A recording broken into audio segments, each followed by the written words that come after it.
Maplewood had always been the kind of town where everyone knew each other's names, where front porches were polished on Saturday mornings, and where family legacies weren't just talked about, they were preserved like sacred heirlooms. Dennis White had lived his entire life in Maplewood. His home, a sturdy Victorian-style house with pale blue siding and white window frames, had been built by his grandfather over a century ago. Every piece of wood, every stair, every door carried whispers of his family's story. Dennis, a retired high school history teacher, had kept the house exactly as it had always been.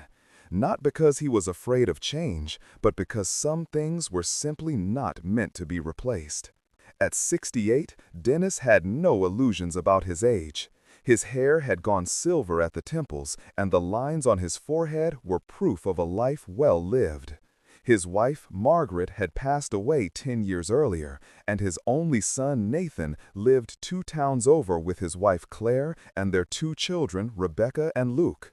Dennis loved those kids more than anything else in the world. Rebecca was turning 12 this year, and Dennis had been fixing up the old treehouse in the backyard just for her birthday. Nathan, however, had changed over the years. Once ambitious and driven, he'd grown distant, more focused on climbing the corporate ladder than maintaining the emotional ties that had kept their family together for generations. Claire was polite but cold, always treating Dennis's house as though it were a temporary asset rather than a home. Still, Dennis believed in giving people the benefit of the doubt. He was old-fashioned that way. It was on a warm spring afternoon, during Rebecca's birthday celebration, that the betrayal began.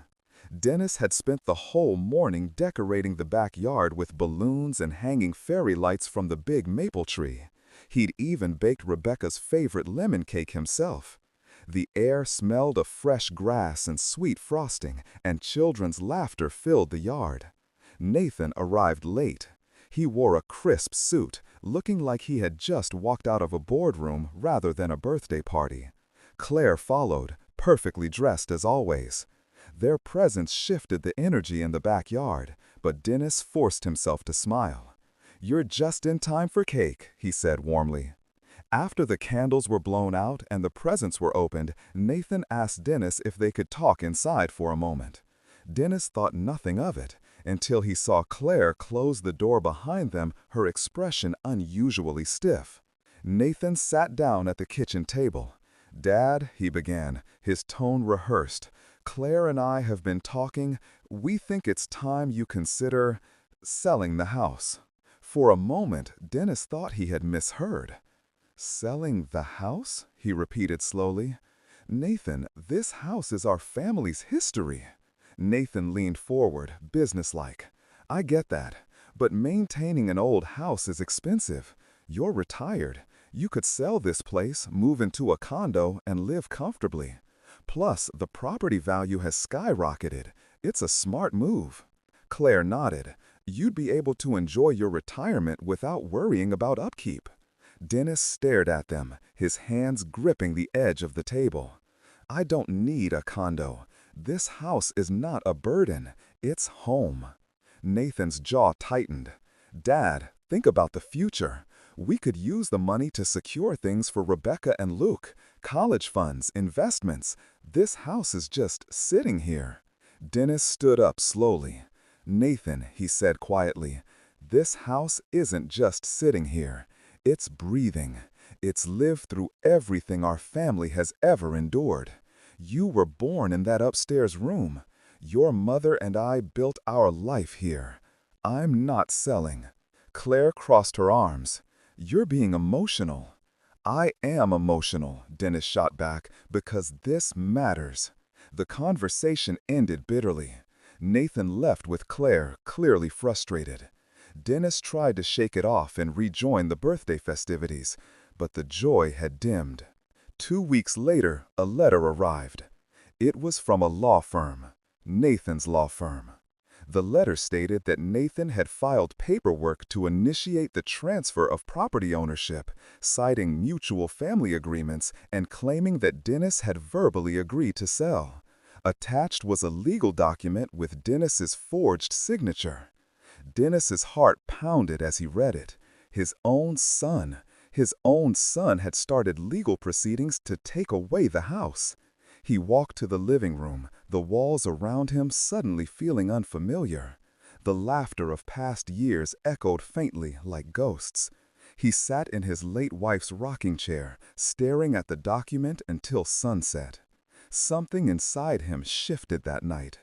This wasn't just about property anymore. This was about betrayal. And Dennis White had no intention of surrendering quietly. The letter from Nathan's law firm lay on the coffee table like a venomous snake. Every time Dennis walked past it, his stomach clenched. He had always believed that no matter what happened, family was sacred. That belief now felt naive, almost childish. He had raised Nathan with discipline, respect, and love. He taught him to never cut corners, to protect what their ancestors built. And now that same son was using the law like a weapon against him. Over the next few days, the pressure intensified. Nathan started calling Dennis almost daily. At first, his tone was soft, persuasive. "Dad, let's not make this harder than it has to be. The paperwork is already in motion.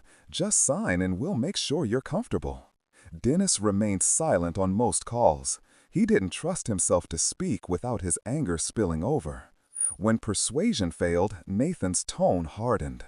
"You're being unreasonable. This is the best financial decision for everyone. Don't be stubborn." Dennis finally replied on the third call. "I'm not being stubborn. I'm protecting what's mine, what's ours. You forged my signature, Nathan." There was a brief silence on the other end. Nathan exhaled sharply. "That's a misunderstanding. It was just a draft. The lawyers probably filled in placeholders." "Don't lie to me," Dennis interrupted. His voice was low, steady, dangerous. "I know my own signature, and I know betrayal when I see it." Nathan hung up. 2 weeks later, Dennis received another letter, this time from the county courthouse. Nathan had officially filed a petition for conservatorship, claiming that Dennis was no longer mentally or physically fit to manage his assets due to age-related decline. Dennis felt the world tilt beneath his feet. His own son was trying to declare him incompetent. The petition stated that, if approved, Nathan would become his legal guardian, gaining the right to sell the house for Dennis's own benefit. Attached were fabricated medical statements, nothing more than generalized notes from a routine checkup that Nathan's lawyers had twisted into evidence.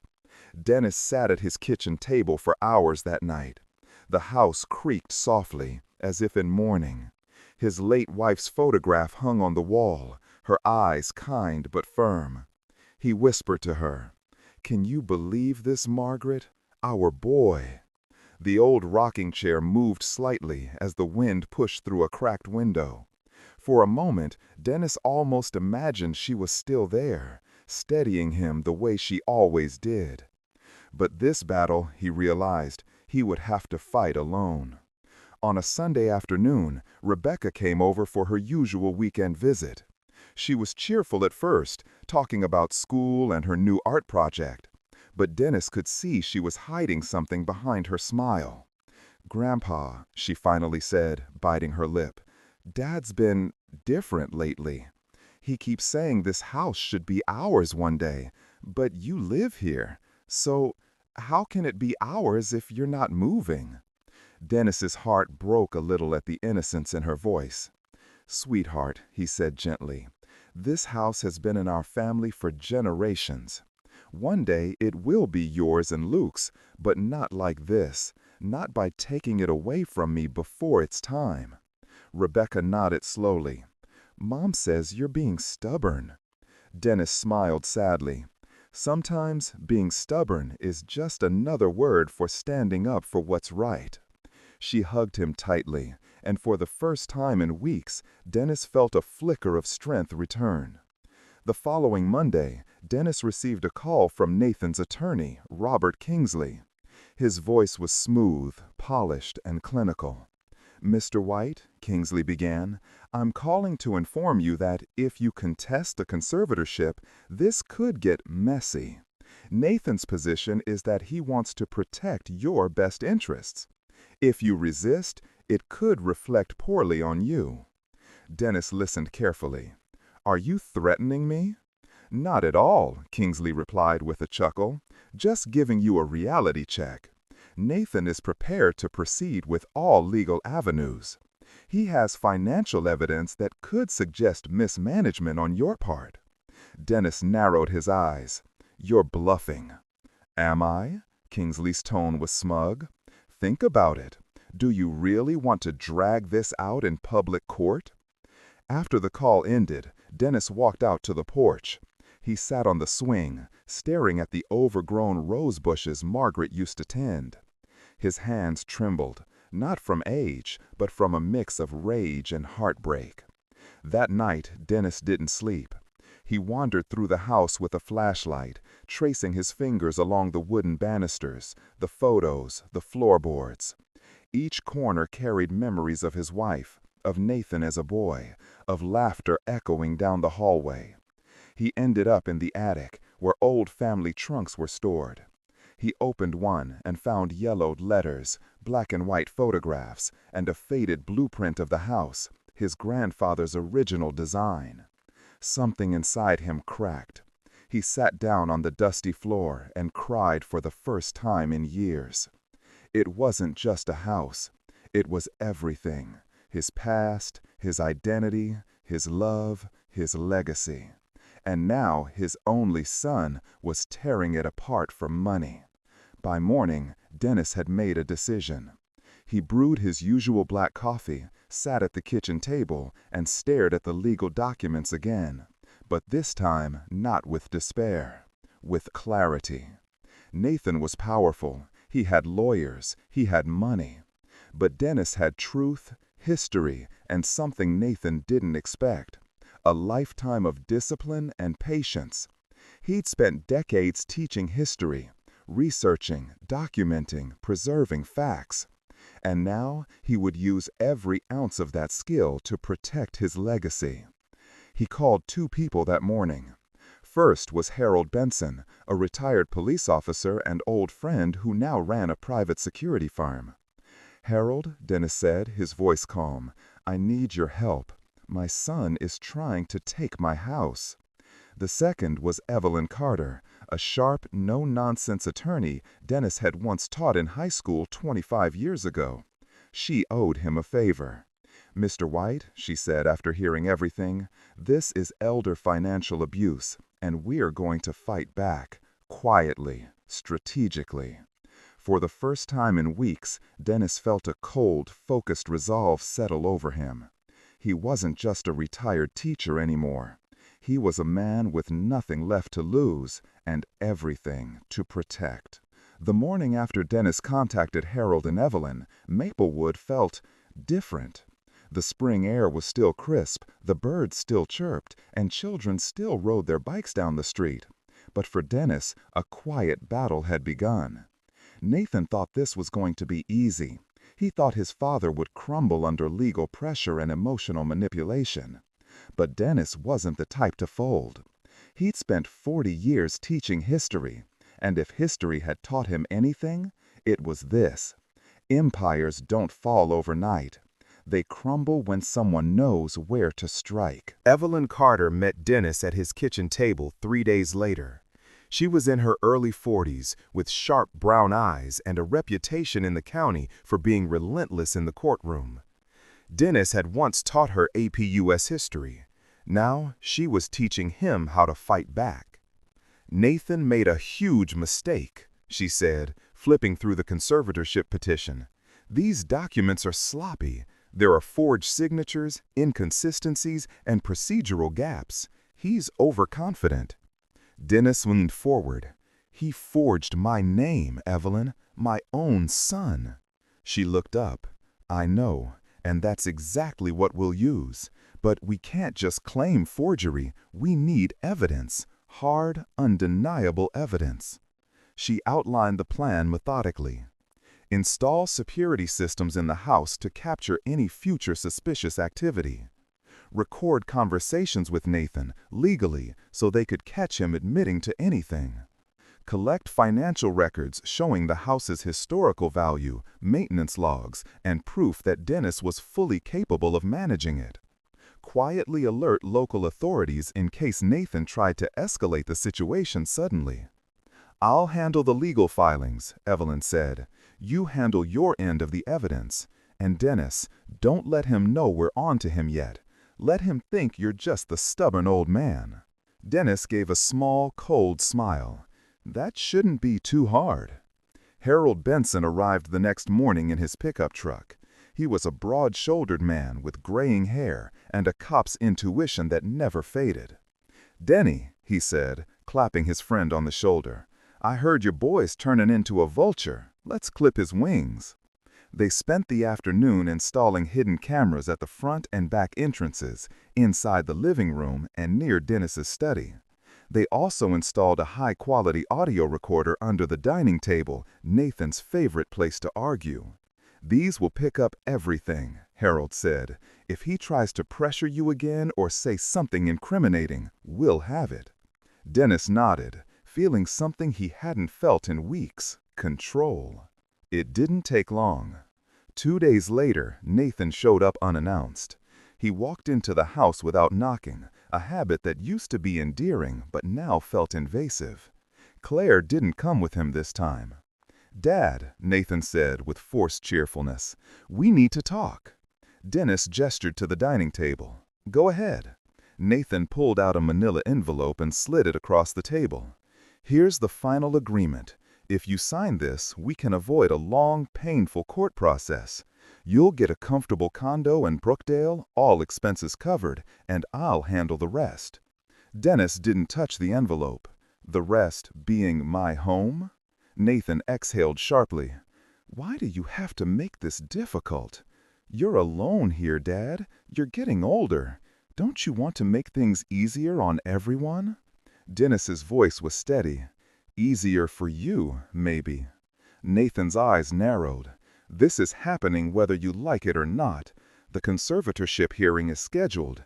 You can either cooperate and make this dignified, or fight me and lose everything."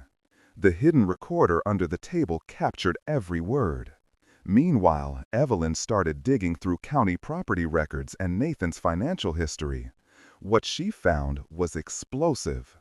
Nathan had taken out a series of risky loans, using his position at his firm to back questionable investments. He was in debt, deeply, and he had quietly listed Dennis's house as a pending asset in one of his loan applications, implying he would soon have ownership. Evelyn brought the file to Dennis one evening. "He's not doing this out of family duty," she said. "He's desperate. If he doesn't get control of this house, he's going under." Dennis stared at the documents, his jaw tightening. "So this is what my son has become. A gambler betting with his father's legacy." She nodded. "And if we time this right, his entire scheme will collapse before he even realizes it." Dennis decided to set the stage for Nathan to hang himself with his own words. He invited Nathan to dinner under the pretense of wanting to talk things over. Nathan arrived, wearing his usual arrogant half-smile, clearly convinced his father was about to surrender. "I've been thinking," Dennis said as they sat at the dining table. "Maybe you're right. Maybe I should sign over some rights." Nathan's eyes lit up. "That's the smartest thing you've said in months." "But," Dennis continued slowly, "I need to understand exactly what you plan to do once the house is in your name, just to make sure I'm making the right choice." Nathan leaned back, completely off guard. "Simple. I'm selling it. The market's hot right now. We'll make a fortune. You'll get your condo, and I'll take care of the rest." Dennis didn't touch the envelope. "The rest being my home?" Nathan exhaled sharply. "Why do you have to make this difficult? You're alone here, Dad. You're getting older. Don't you want to make things easier on everyone?" Dennis's voice was steady. "Easier for you, maybe." Nathan's eyes narrowed. This is happening whether you like it or not. The conservatorship hearing is scheduled. You can either cooperate and make this dignified, or fight me and lose everything." The hidden recorder under the table captured every word. Meanwhile, Evelyn started digging through county property records and Nathan's financial history. What she found was explosive. Nathan had taken out a series of risky loans, using his position at his firm to back questionable investments. He was in debt, deeply, and he had quietly listed Dennis's house as a pending asset in one of his loan applications, implying he would soon have ownership. Evelyn brought the file to Dennis one evening. "He's not doing this out of family duty," she said. "He's desperate. If he doesn't get control of this house, he's going under." Dennis stared at the documents, his jaw tightening. "So this is what my son has become. A gambler betting with his father's legacy." She nodded. "And if we time this right, his entire scheme will collapse before he even realizes it." Dennis decided to set the stage for Nathan to hang himself with his own words. He invited Nathan to dinner under the pretense of wanting to talk things over. Nathan arrived, wearing his usual arrogant half-smile, clearly convinced his father was about to surrender. "I've been thinking," Dennis said as they sat at the dining table. "Maybe you're right. Maybe I should sign over some rights." Nathan's eyes lit up. "That's the smartest thing you've said in months." "But," Dennis continued slowly, "I need to understand exactly what you plan to do once the house is in your name, just to make sure I'm making the right choice." Nathan leaned back, completely off guard. "Simple. I'm selling it. The market's hot right now. We'll make a fortune. You'll get your condo, and I'll take care of the rest." "And if I refuse?" Dennis asked. "Dad, once the court appoints me as your conservator, it won't matter what you want. You won't have a say." The recorder captured every word. Evelyn had one more brilliant idea.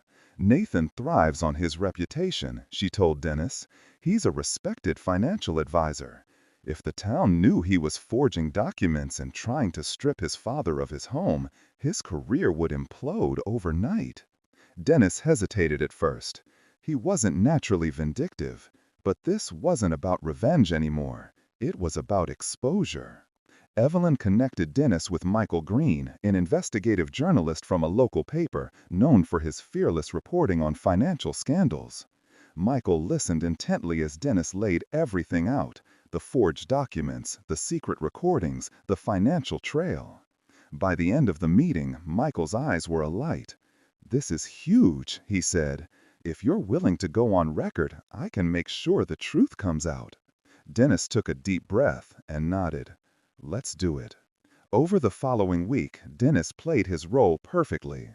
He acted tired, confused, and hesitant when Nathan called. He let Nathan think he was winning.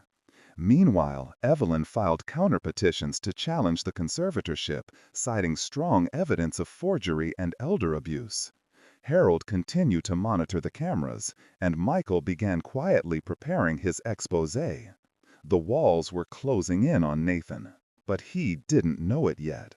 On a quiet Friday evening, Dennis sat on his porch swing, sipping black coffee, watching the sunset spill orange light across the lawn. For weeks, he had felt powerless. Now, he felt something new.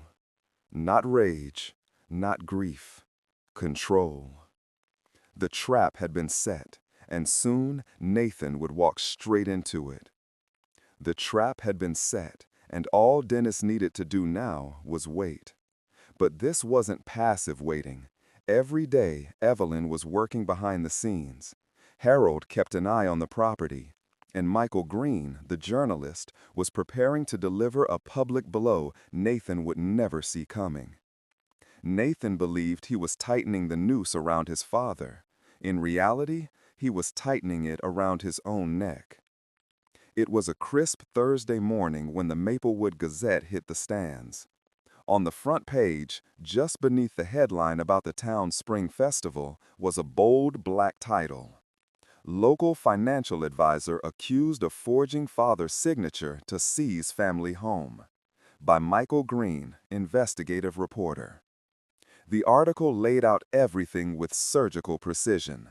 It described how Nathan White, a respected financial advisor, had allegedly forged legal documents to claim ownership of his elderly father's property. It included excerpts from recorded conversations, legal filings, and even a brief interview with Evelyn Carter, cited as the family's attorney. Michael had written it cleanly, factually, without sensationalism, which made it even more devastating. It didn't read like gossip. It read like evidence.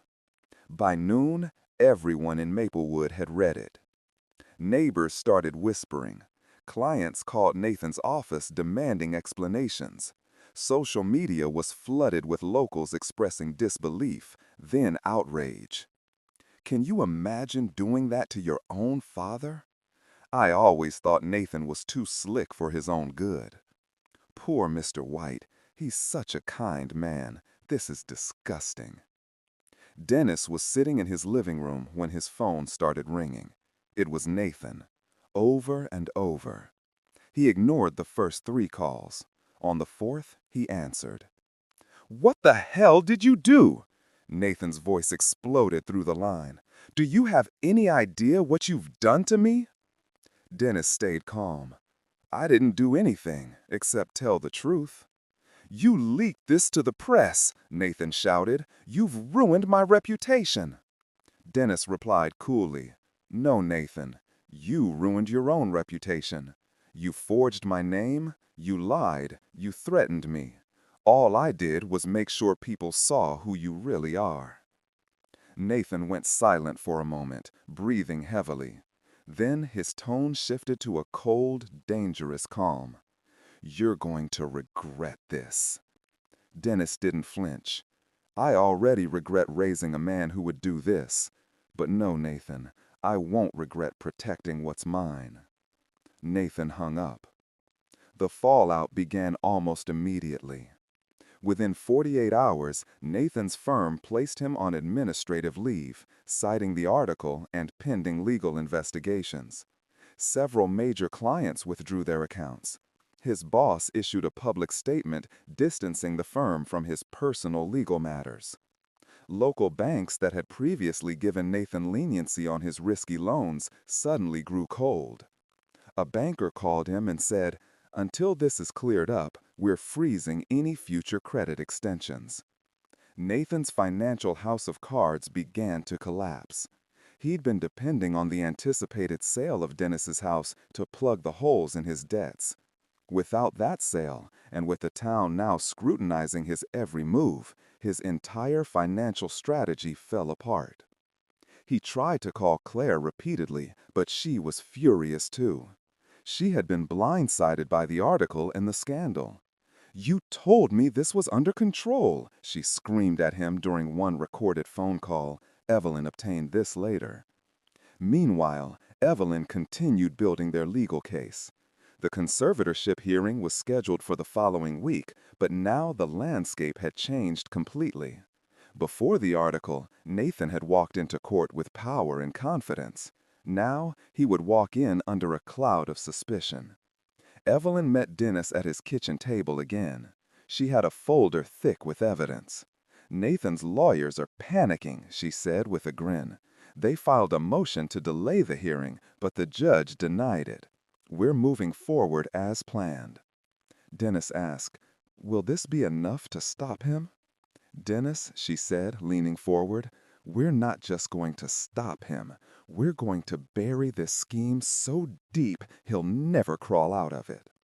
The night before the article broke, Nathan had strutted into Dennis's house like a man who owned the place.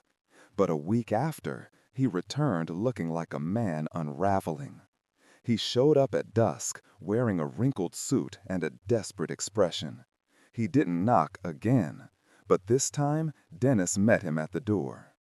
"Nathan," Dennis said, blocking the entrance, "you're not welcome here without my permission." Nathan shoved past him. "We need to talk." Dennis followed him to the living room. Nathan spun around, his eyes bloodshot. "Why are you doing this to me? We're family." Dennis raised an eyebrow. Family doesn't forge each other's signatures. I was trying to help us, Nathan shouted. You're stuck in the past. You don't understand how the world works anymore. And you, Dennis said sharply, don't understand honor or loyalty or decency. Nathan paced the room like a cornered animal. Do you have any idea what this article has done to me?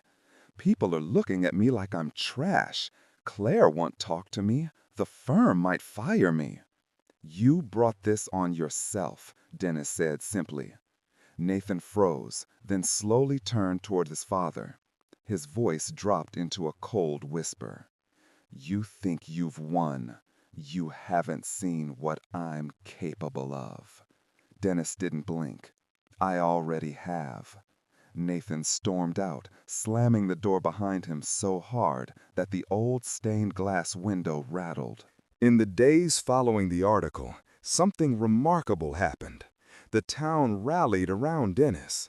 Neighbors dropped by with groceries, flowers, or simply kind words. Old students from the high school sent letters of support. Rebecca and Luke came over more often, away from the tension in their parents' house. Rebecca told Dennis quietly, "Everyone at school is on your side, Grandpa." For a man who had felt alone in his fight just weeks earlier, the warmth of the community gave Dennis a renewed sense of strength. Nathan had tried to isolate him, but instead, Nathan had isolated himself. Claire, who had been Nathan's staunch supporter at first, began to distance herself. When she came to pick up the kids one Sunday, she stayed on the porch and spoke to Dennis privately. "I didn't know," she said softly, avoiding his eyes. "Nathan told me you'd agreed. He lied to me, too." Dennis nodded, neither cruel nor forgiving. "You married a man who became someone else, Claire. I don't blame you for that, but I won't let him destroy what Margaret and I built." Claire's face tightened with guilt. "For what it's worth, I'm sorry." She left quickly after that, but Dennis could tell her loyalty to Nathan was cracking. Another domino tipping. The night before the conservatorship hearing, Dennis sat on his porch swing again, wrapped in a light jacket. The stars hung low and bright over Maplewood. He thought of Margaret, of his parents, of the generations before him. The house behind him creaked softly, alive, steadfast. He whispered to the wind, "Tomorrow, we finish this." Inside, on the dining room table, Evelyn's folders were neatly arranged.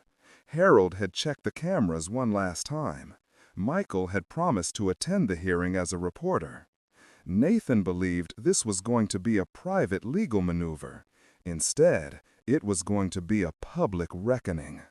The battle had shifted, and now Dennis was ready for the next blow. The courthouse in Maplewood wasn't grand, a red brick building with white columns and a small lawn. But on the morning of the hearing, it felt like the center of the universe. Reporters were already waiting by the steps, microphones in hand, as townspeople gathered to catch a glimpse of the drama they had all been whispering about for weeks. Dennis arrived early with Evelyn Carter by his side. He wore his best navy suit, the one he'd worn to Margaret's funeral. It fit him well, giving him a quiet dignity that turned heads as he walked in. Harold followed a few paces behind, carrying a briefcase filled with evidence. Nathan arrived 20 minutes later, and the difference between the two men couldn't have been starker. He was pale, jaw clenched, eyes hidden behind sunglasses. Claire was nowhere to be seen. His lawyer, a sleek man in a charcoal suit, walked beside him whispering furiously. Cameras clicked, people murmured. This wasn't just a legal hearing anymore. It was a public reckoning. Judge Morrison, a woman in her 60s with a reputation for fairness and zero tolerance for nonsense, entered the courtroom promptly at 9 a.m. Everyone rose. "This hearing concerns the conservatorship petition filed by Nathan White," the judge began. The matter before the court is whether Mr. Dennis White requires a legal conservator for his estate and personal affairs. Mr. Nathan White is the petitioner. Mr. Dennis White is the respondent. Nathan's lawyer spoke first. His opening was smooth, rehearsed. He painted Nathan as a loving, responsible son who had grown concerned about his aging father's ability to handle finances. He described Dennis as well-meaning but increasingly forgetful, hinting at mild cognitive decline. He concluded, "Our goal is not to take anything from Mr. White, but to protect him and his assets before something irreversible happens." Then Evelyn rose. Her voice was calm but carried a steel edge. "Your Honor, the evidence will show that this petition is not an act of love, but of manipulation and greed. Nathan White forged legal documents, attempted to seize his father's property, and misrepresented his father's mental state. This is not about protection. This is about power." The courtroom fell silent. Evelyn called Dennis to the stand first. He walked up slowly but confidently, placed his hand on the Bible, and swore to tell the truth. Evelyn began gently. "Mr. White, can you tell the court why your home is important to you?" Dennis's voice was steady. "My father built that house. My wife and I raised our children there. Every wall, every step has a memory. It's not just property. It's my life's work." She nodded. "Have you asked anyone to take control of your finances?" "No," Dennis said firmly. "I pay my bills. I manage my accounts. I might be older, but I'm not incompetent." Evelyn then handed Dennis several documents. "Do you recognize this signature?" Dennis studied it. "It looks like mine, but I didn't sign this." The document was the deed transfer Nathan had forged. The judge leaned forward slightly, eyes narrowing. "Mr. White," Evelyn continued, "did Nathan ever discuss transferring ownership of your home with you?" Dennis looked straight at Nathan. "He didn't discuss it. He tried to steal it." A murmur rippled through the courtroom. Nathan shifted uncomfortably. Evelyn then played one of the secret recordings on a small speaker. Nathan's voice filled the courtroom. "Dad, this is happening whether you like it or not. You're old. You don't get to decide anymore." The silence afterward was deafening. Evelyn turned to the judge. "Your Honor, does that sound like a concerned son or a man executing a scheme?" Nathan's lawyer objected, but Judge Morrison overruled him. "The court will hear the full recording." They did, and it was devastating. Nathan sounded domineering, calculating, and completely dismissive of his father's autonomy. The courtroom could feel the manipulation. Nathan's lawyer had no choice but to put him on the stand. At first, Nathan tried to appear composed. "I was just trying to help," he said. "My father gets confused sometimes. He's vulnerable. I didn't want him to get taken advantage of." Evelyn stood for cross-examination, and it was like watching a scalpel slicing through fabric. "Mr. White," she began, "did your father sign the property transfer willingly?" Nathan hesitated. He agreed verbally." "Then why," Evelyn said, holding up the forged deed, "does this signature not match his legal one on file?"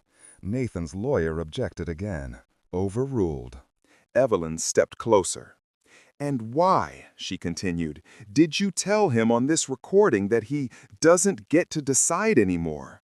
Is that how you help your father?" Nathan's mask cracked. "He was being stubborn," he shouted. "He doesn't understand how things work anymore." The judge's eyebrows shot up. Evelyn's voice lowered, sharp as glass. "Or maybe he understood perfectly well, and you didn't like it." Nathan's face reddened. He glanced around nervously, realizing he was losing the room. Evelyn called Michael Green, the journalist, as a witness. Nathan's lawyer scoffed, but Judge Morrison allowed it. Michael testified about how Nathan had evaded questions, refused comment, and how multiple sources confirmed Nathan's plans to sell the house to cover personal debts. He presented emails from Nathan to a real estate broker, arranging the sale months before the conservatorship petition was filed. Nathan tried to protest, but Evelyn cut him off. "You were planning to sell a house that wasn't legally yours." Michael finished. He wasn't protecting his father. He was cashing him out. The courtroom buzzed with whispers. Even some of Nathan's former clients sitting in the back shook their heads in disgust. After hours of testimony, the judge recessed briefly. When she returned, the courtroom hushed. Judge Morrison looked directly at Nathan. "This court finds that the petitioner has acted in bad faith, including forgery, coercion, and misrepresentation. The petition for conservatorship is hereby denied." Nathan slumped. She turned to Evelyn. "Furthermore, I am referring this matter to the district attorney's office for possible criminal investigation. Mr. Nathan White, you may wish to retain separate counsel." Gasps filled the courtroom. Nathan's lawyer looked like he'd swallowed a lemon. Then the judge looked at Dennis. "Mr. White, this court recognizes your full autonomy and ownership rights. You are free to live your life without interference. If you wish to pursue a restraining order or further legal action, the court will facilitate." Dennis nodded gratefully. "Thank you, Your Honor." As they stepped outside, reporters swarmed. Evelyn shielded Dennis from most of the questions, but one journalist asked, "Mr. White, how do you feel after today's decision?" Dennis paused, the sun warming his face. "I feel free, and I feel like my wife would be proud." The crowd applauded softly. Nathan emerged minutes later to a storm of flashing cameras. He kept his head down. As reporters shouted questions, "Nathan, did you forge the documents? Are you facing criminal charges? Do you have a statement for your father?" He didn't answer. He just pushed through the crowd, his life unraveling in public. Back at the house that evening, Dennis sat on the porch swing again, Evelyn beside him. "You did it," she said. "No," Dennis replied quietly. "We did." The house behind them glowed warmly as the sun set. For the first time in months, Dennis felt like he could breathe again. Nathan's war had ended, but the consequences were just beginning. The courtroom battle had ended, but the real consequences were only beginning. Nathan had walked into court thinking he to outsmart his father. He walked out to find that his reputation, his career, and his family's trust had collapsed like a house of cards. 2 weeks after the hearing, Dennis received a letter from the district attorney's office. Nathan was officially under investigation for forgery and fraud. The DA's office wanted Dennis to give a formal statement to support their case. Evelyn accompanied him downtown, and Dennis recounted every detail: the forged signature, the threats, the recording, everything. The investigators were methodical. "This is a clear case of elder financial abuse," one of them said. "We'll be moving forward with charges." Meanwhile, the news spread quickly. Maplewood was a small town. Word traveled fast. Nathan couldn't step into a grocery store without feeling eyes on him. People whispered. Some confronted him openly. "How could you do that to your own father, Nathan? We trusted you with our money." Not anymore. His financial firm officially terminated his employment, citing gross ethical violations. His license as a financial advisor was suspended pending the criminal case. His accounts were audited. Creditors who had once been lenient now demanded immediate payments. He was drowning. Claire moved out temporarily, taking Rebecca and Luke with her. She wasn't ready to divorce him yet, but her trust had been shattered. She told him coldly one night, "You lied to me, to everyone. I don't even know who you are anymore." While Nathan's life spiraled downward, Dennis's life slowly returned to peaceful normalcy. Neighbors continued to support him. Evelyn helped him update his legal documents, ensuring no one could try something similar again. Harold installed a better security system. Michael Green published a follow-up article titled, "Justice Served. Judge Rules Against Financial Exploitation in Landmark Maplewood Case." The article cast Dennis not as a victim, but a symbol of resilience. People he hadn't seen in years stopped by just to shake his hand. A local veterans group even invited him to speak about standing up for one's rights. He accepted, not out of vanity, but because he wanted others, especially older folks, to know they had a voice. Nathan, however, was running out of options. Bills piled up. His lawyer withdrew from the criminal case after Nathan failed to pay his retainer. Claire refused to give him more money.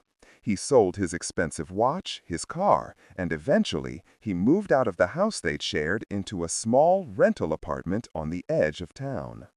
The once polished financial advisor now looked disheveled and beaten. His arrogance was gone, replaced by bitterness. But bitterness has a way of festering into something dangerous. It was a rainy Friday night when Dennis heard a soft knock on his front door. It was nearly midnight. Harold had gone home. Evelyn wasn't around. Dennis opened the door cautiously and saw Nathan standing there, soaked, eyes wild. "Nathan," Dennis said quietly, "what are you doing here?" "I needed to talk," Nathan said. His voice was shaky, not threatening. "Please." Dennis hesitated. Then he stepped aside. "Come in." Nathan walked in slowly, dripping water on the old wooden floor. His clothes were wrinkled, his hair unkempt. He looked like a man who had been stripped of everything. They sat across from each other at the kitchen table, the same table where Margaret used to serve family dinners. Nathan finally spoke. "I lost everything, Dad. My job, Claire. The kids barely look at me. People hate me." Dennis folded his hands. "You brought this on yourself." Nathan laughed bitterly. "Yeah, I guess I did." Silence filled the room, except for the rain tapping against the windows. Nathan leaned forward. "I need your help." Dennis raised an eyebrow. "Help? After everything you did?" "I know I screwed up," Nathan said, his voice breaking slightly. "But I'm still your son." Dennis stared at him, feeling the weight of decades of fatherhood, the good moments and the betrayals. "Being my son doesn't erase what you tried to do. You didn't just make a mistake, Nathan. You betrayed me. You tried to erase my life." Nathan's face twisted. "I was desperate. You don't understand." "I understand perfectly," Dennis interrupted. "You wanted control. You wanted money. You didn't care who you had to step on to get it." Nathan's hands trembled. "So that's it? You're just going to watch me fall apart?" Dennis leaned back, his voice calm. "I'm not going to help you hide from the consequences, but if you're truly ready to take responsibility, then that's on you, not me." Nathan looked like he might explode with anger, but then something shifted. His shoulders slumped, his eyes softened. "I don't even know who I am anymore," he whispered. The letter. 2 days after that conversation, Dennis received a letter in the mail. It was from Nathan, handwritten. "Dad, I don't expect forgiveness. I know what I did was unforgivable. I've been angry for a long time, at life, at myself, and I took it out on the one person who didn't deserve it. I don't know where I'm going next. Maybe prison, maybe nowhere. But for the first time, I'm not going to blame anyone else. Nathan." Dennis read the letter twice. He didn't cry, he didn't smile. He simply folded it and placed it in a drawer next to Margaret's photo. For him, this wasn't redemption. It was closure. Months later, Nathan's criminal trial began. The evidence was overwhelming. The forged deed, the recordings, the financial documents. Nathan's attorney negotiated a plea deal. Nathan pled guilty to forgery and elder financial abuse. He avoided prison time through a combination of restitution payments, mandatory counseling, community service, and a suspended sentence. But his professional career was over. He would never work in finance again. His name was permanently stained. Dennis didn't attend the sentencing. Evelyn went on his behalf. She later told him he looked like a ghost. As spring arrived, Dennis's house bloomed with life again. The porch was repainted. Neighbors planted flowers in the yard. Rebecca and Luke visited more often, their relationship with their grandfather stronger than ever. Even Claire slowly started repairing bridges with Dennis. Nathan moved to another town, taking a low-level job and beginning mandatory counseling. He didn't visit often, but he sent a letter every few months. Dennis read them, but rarely replied. He wasn't interested in vengeance anymore. He had already won, not through cruelty, but through truth and resilience. One evening, months after everything had ended, Dennis sat on his porch swing again. The sun was setting, painting the sky orange and gold. Evelyn stopped by, handing him some legal papers to finalize a charitable trust he'd started, a fund to help elderly people fight financial abuse. "You're turning something ugly into something good," Evelyn said, smiling. Dennis nodded slowly. Margaret always believed in turning pain into purpose. I guess I finally understand what she meant. They sat in comfortable silence as the crickets began to chirp. The house stood strong behind him, just as it always had. Nathan's betrayal had once threatened to destroy everything Dennis held dear. Instead, it had revealed his own strength and the strength of the community around him. The revenge had never been about destroying Nathan. It was about making sure the truth came out. And it had.